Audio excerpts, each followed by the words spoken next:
Hey guys, what's up? Glam by Am here. Welcome back to the channel. You guys, I know you missed me, but I did inform you guys that my daughter was coming back from North Carolina, being with her father for a month, and so you guys probably wouldn't see me for about a week, and I pretty much took a week and a few days off just to chill with my daughter and get back into the swing of things. This is the Anastasia Beverly Hills Subculture Palette. This is what we're going to be reviewing today. I have literally been playing with this palette ever since I received it, and that was another reason why I took so long to review it. Number one, because there were so many negative reviews on it and I wanted to give the palette a fair chance. Number two, I just kind of wanted like everyone else's reviews to blow over. Now that it is available in stores, it is available in Ulta as well as Sephora, and you can actually go in store and swatch the palette for yourself. I want to let you guys know that there will probably be, yet again, another wave of reviews and tutorials. If you guys want to see a tutorial with me using this palette, let me know. I will do a separate tutorial video on it, so let me know in the comments below if you want to see me actually use the palette, okay?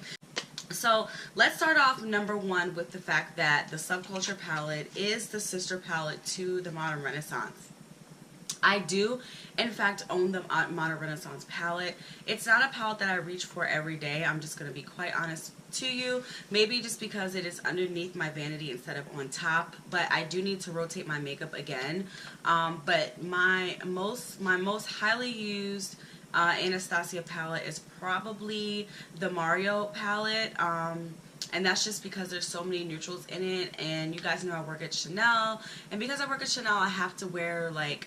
I don't want to say I have to wear like neutral makeup, but I like to be able to speak to my clients who come to the counter, and my clients are, you know, not like colorful chicks like people that come to MAC or whatever. So, you know, that's a palette that I reach for the most part. Even though my Modern Renaissance is pretty neutral, but it does have like those reds and pinks in it, so I tend just not to gravitate towards that palette. But I do love Anastasia Beverly Hills, and I do love her formulas as well as her shadows, and so, you know, like a girl's gonna pick everything up. Like it is what it is. I'm gonna collect her stuff, I'm going to buy it, and you know, eventually I'll get to using like everything. So without further ado, this is the Anastasia Beverly Hills Subculture Palette.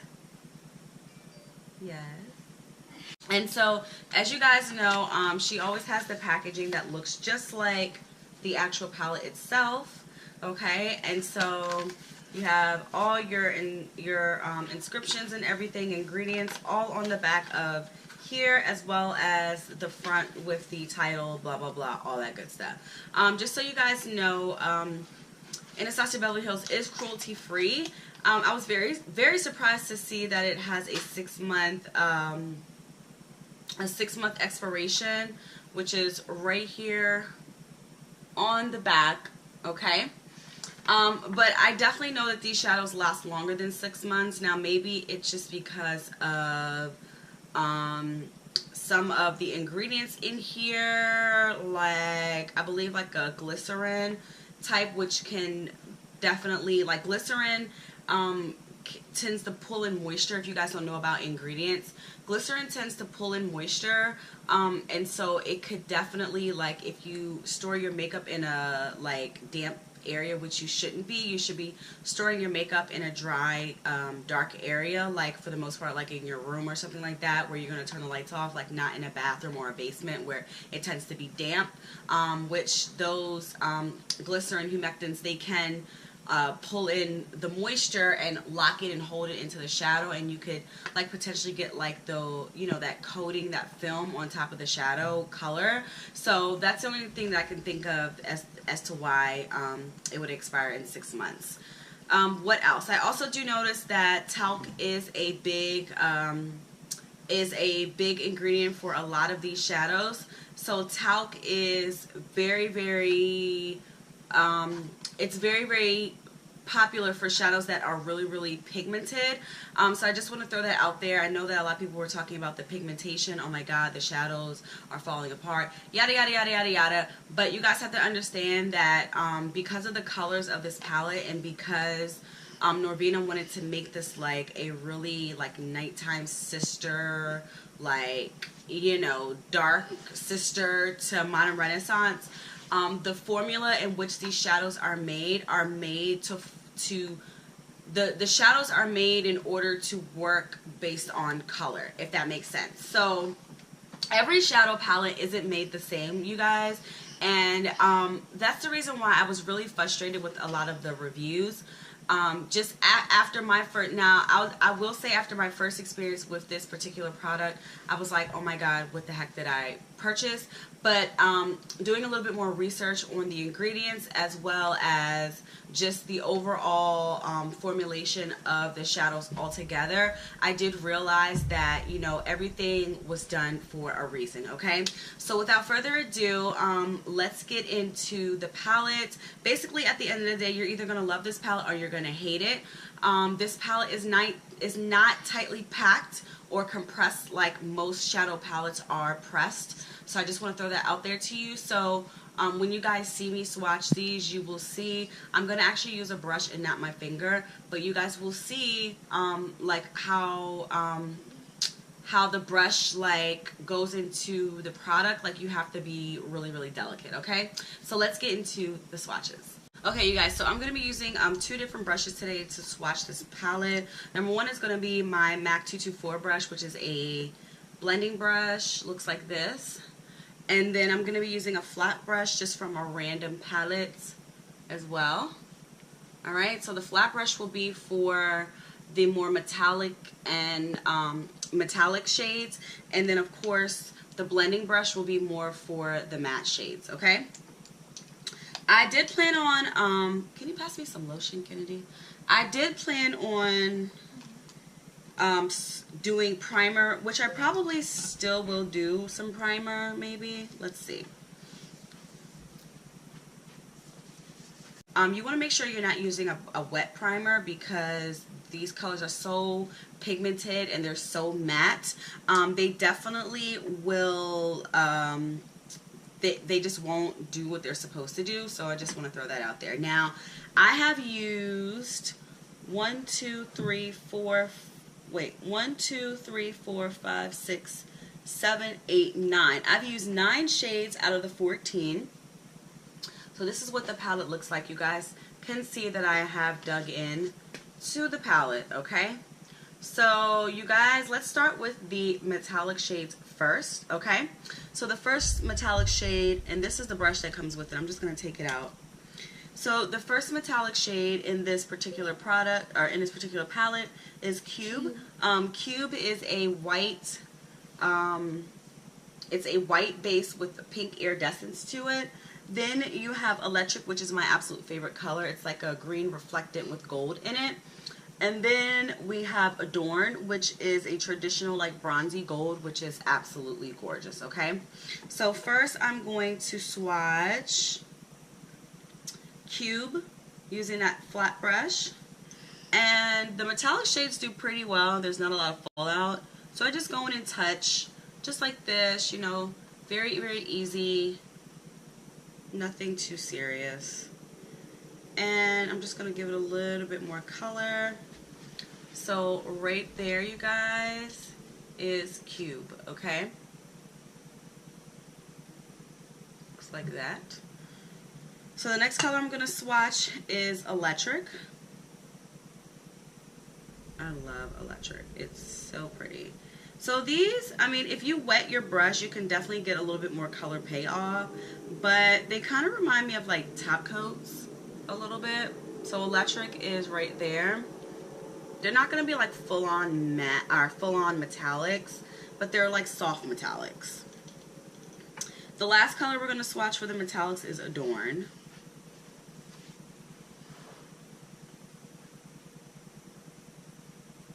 Alright, and Adorn is right there, you guys. So Adorn, Electric, and Cube. These are the 3 metallic shades in the palette, okay? So let's move on to the matte shades.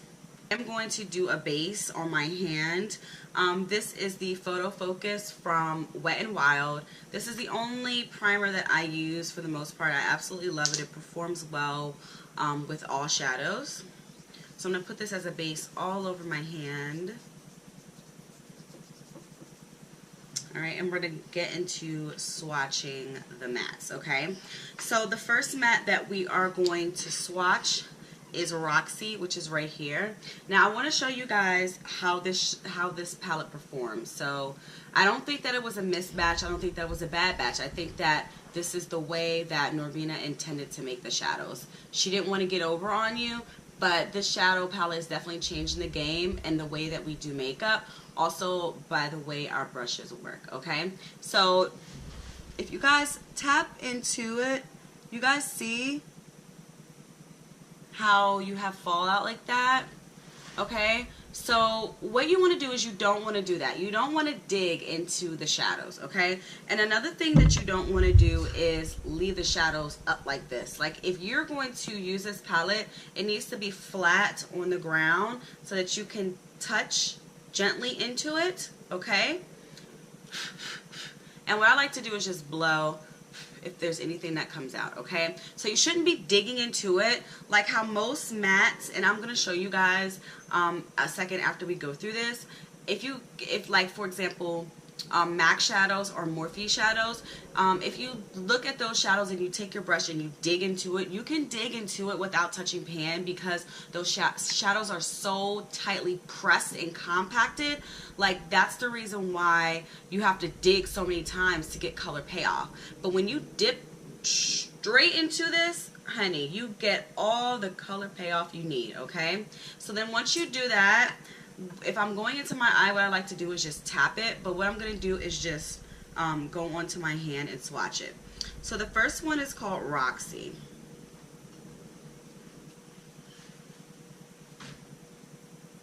Okay, so Roxy is right there, okay?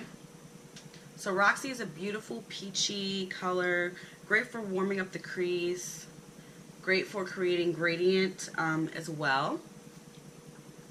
Alright, so next is Dawn, and you guys, some of these are really powdery, but that is the way it was supposed to be, okay? So, and they blend well, so I'm actually blending them right next to each other so you guys can see that they do blend well. So this next one is Dawn. Dawn is right here. And Dawn is up here. So I'm literally just going like that. So Roxy first. Then it was Dawn. Dawn is right here. So next we are going to do Destiny.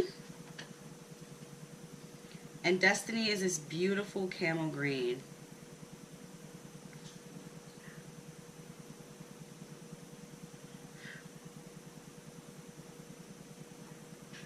And literally, y'all, I'm just blending into my hand like that.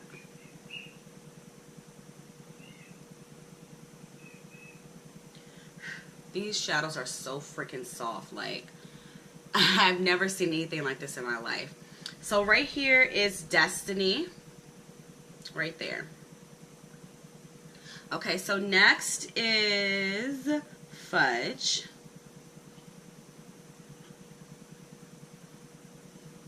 Fudge is also a color that we've seen before. Fudge is right there. And you guys see how I'm blending them right next to each other? Like, literally they blend beautifully right into each other. Right there. Now just be aware, because a lot of these colors can be muddy if you fuse them together.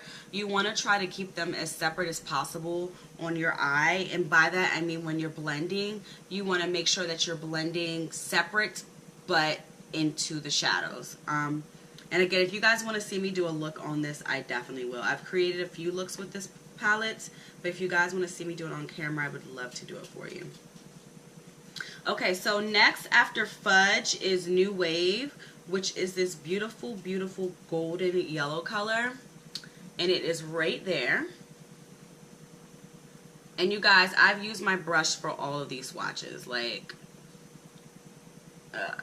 oh my god, it blends like a dream. Okay? So, that is New Wave. Next is All Star.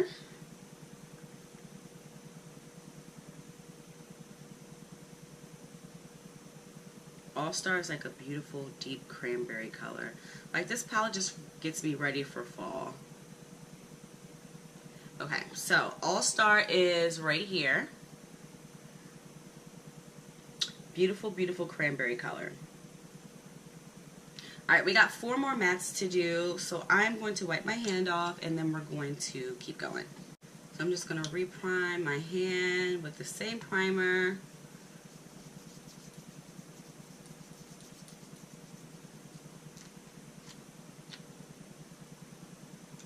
So I've been not washing, but I've just been cleaning my brush off in between, you guys. Just want to throw that out there. Okay, so next is Untamed. Untamed is this beautiful, like, deep bluish green color. Gorgeous. Okay, so Untamed is right there. Gorgeous, gorgeous, gorgeous color.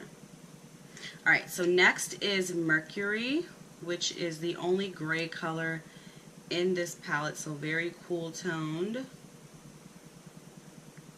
I cannot wait to use this gray. Like, it's going to be so pretty. Okay, so Mercury is right there. Alright, beautiful gray color.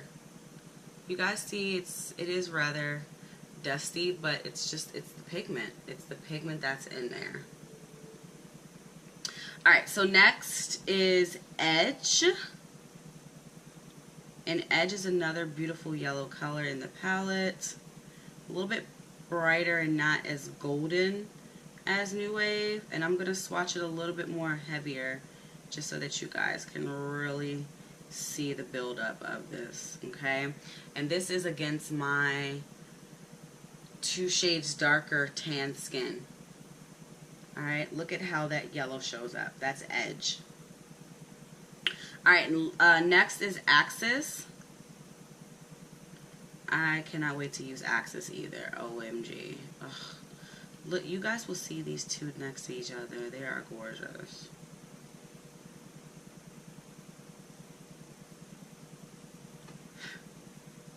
Okay, so Axis is right here, next to Edge, which is absolutely gorgeous. So, just to show you guys the action that's going on here in the palette, there's definitely some kick up, but you guys, not as bad because I'm going very gentle with my brush. I'm not digging into the shadows like some of these other YouTubers were doing. Why are you digging your brush into the shadow? Okay, why? So, yes. Okay, so this was, let me see, I started with Untamed, which is here. Then we went to Mercury. Then we went to Edge. Then we went to Axis. Now we're going to Rowdy, which is the last shade in the palette. The most gorgeous. Oh my god, I cannot. Oh my gosh. So this reminds me of like Black Plum from Bobbi Brown. I've been wanting a shade like that for the longest, but I'm glad I waited. Okay, so the last one here is Rowdy, which is right there, okay? So Axis and then Rowdy, okay? And remember, you guys, I primed with the Wet n Wild Photo Focus Primer, and then I swatched all of these mattes with my MAC 224 brush. And I literally just gently tapped into the color. When you're doing your eye, tap the excess off and then go in and blend. Again, you guys, I would be more than happy to do a tutorial for you. I would love to, so that you guys can see exactly how I use these shadows. So my final verdict, oh, FYI, you guys, you do get a brush as with this one, as well as a beautiful mirror in order for you to see yourself while you're doing your shadow work, and the mirror is great quality, okay? So just a few stats on this. This released on $7.25 on the Anastasia Beverly Hills website. It's available for $42. It released yesterday in stores, Ulta, Sephora, blah, blah, blah, blah, blah, yada, yada, yada. $42, same price, same place, okay? Would I recommend this palette? Everyone wants to know. So I would definitely not recommend this palette. Do I love the palette? Yes. Would I recommend it? No. The reason why I would not recommend it is because this is going to be a love-hate palette. This is a palette that you're going to have to go in and try for yourself. I'm not going to tell you to go buy the palette. There's some things that I will tell you to go buy, but because of such the controversy of this palette and people hating it so much to the fact where Norvina had to bring up the fact that they do have a return policy and they will accept the palette back if you don't like it. Girls, I will say I definitely love this palette. I love it and I hate it. I love it for the colors, and the reason why I hate it is because there is so much Kick Up powder, but because I know that the formula has to be made like that in order to perform the way it does, that is the reason why I love it and I hate it. I would definitely say if you want something different, if you want something new, if you want something pigmented, for my dark skinned women out there, for my women of color, if you want some colors that are going to show up on your eyes and that are going to be life for the fall season, go in stores, check out the palette, swatch it for yourself, get a blending brush, from someone in the store wherever you go, and try it on your eyes, okay? Try it for yourself to see how you like it. This is going to be a preference palette. It's not going to be a palette that everyone's going to love. Yes, it did sell out, but because it's Anastasia Beverly Hills, we knew that it was going to sell out. That is really all I can tell you guys about this palette. Again, you have to go and try it for yourself. I personally absolutely love the palette. I did definitely have issues with the palette at first, but once I learned how to use it, and I don't really necessarily like say that it's cool to like have to relearn your makeup with new products. That's not what I'm saying. I don't want to take away from anyone's skills or anyone's ability to learn how to blend. You know, I definitely did question my blending game, just like Alyssa Ashley did, just like Shayla did.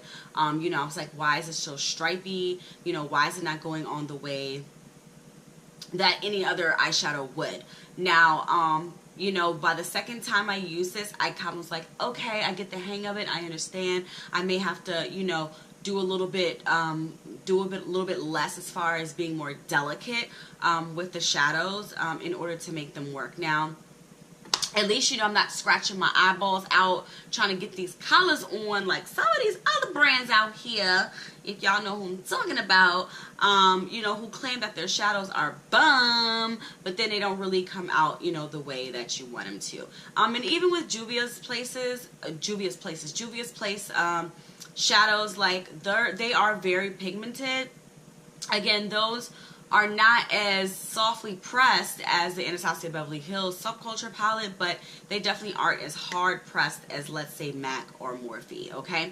So what I'm going to do, you guys, really quick is just show you the difference in how a regular matte shadow performs as opposed to when you guys saw me dipping into the Anastasia Beverly Hills, what the difference is in the shadow performance, okay? So give me 1 second, I'll be right back. Hello, I'm the younger version of Amber Collier. Okay, you guys, so clean off my hands and everything. So I have here the MAC times 9 Burgundy times 9 palette. There are definitely mattes as well as shimmers in this palette. So they look like this, okay? I'm going to use the same primer. So I want you to know that I'm not trying to shade MAC at all. Okay, y'all. Jesus. Okay, so I'm going to go into... Now, this shadow does not look identical to... let's see. I'm trying to see which one. Let's do this middle shade here. And then against that, we're going to do All Star. So All Star is this one right here. Now, they're not exactly similar, but, you know, whatever. All right, so first let's swatch All Star. So You guys, this is All Star right here. So I'm just going to touch into All Star, and you guys see the kick up, right? Okay.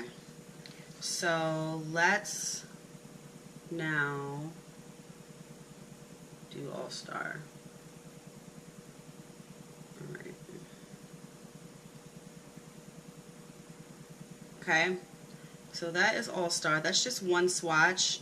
I'm just going to do another little swatch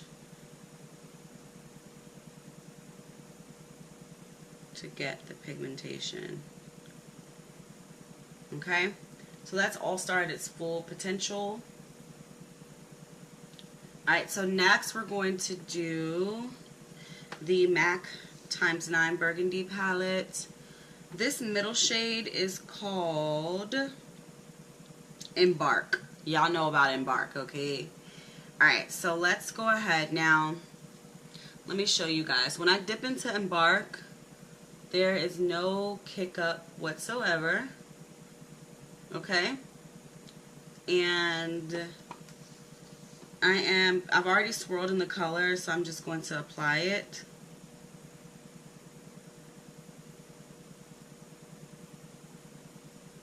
So I want you guys, I am literally building the shadow up the same way. And that is Embark next to All Star. So you guys see the difference in what I'm saying? As far as pigmentation is concerned, I just dipped again into Embark, and it's not even as pigmented as the All Star. Again, I'm not shading MAC whatsoever, so don't come for me, y'all. Don't come for me. What I'm saying is that the Anastasia Beverly Hills Subculture Palette is a different formulation, and you guys can tell that these are packed tighter. Okay, if I did this to that Anastasia Beverly Hills palette, if I just tapped on that shadow like that, it would completely crumble. I'm not going to crumble my $42 palette because I bought it with my own money. But what I'm trying to show you guys is that different shadows are made differently. Now, that's really all I need to show you guys. Like, I mean, drops mic, drops makeup brush, shit. I mean, hello. Like, that's it. Alright, you guys. So yeah, I love you guys so much. I hope that you all will go out and pick up the Anastasia Beverly Hills Subculture Palette. It's definitely something to have in your makeup collection as just a way to commemorate great ingredients being put into a makeup palette. Like, I don't know what to tell you. A lot of people don't like talc in their makeup, but talc is very necessary in order to make pigmented shadows like this. You guys see, I've had this for 2 weeks and I have not destroyed my palette. So that just goes to show you that there's a certain way that you have to use this palette in order to make it work. And that means making sure you tap your brush and not dig your brush into the freaking shadow, okay? So remember, if you guys want to see a look on this channel, make sure that you guys comment below. The more comments, the more I will be opted to actually do a look for you guys, okay? I love you so much. Thanks for watching, and I will see you guys in the next video. Bye.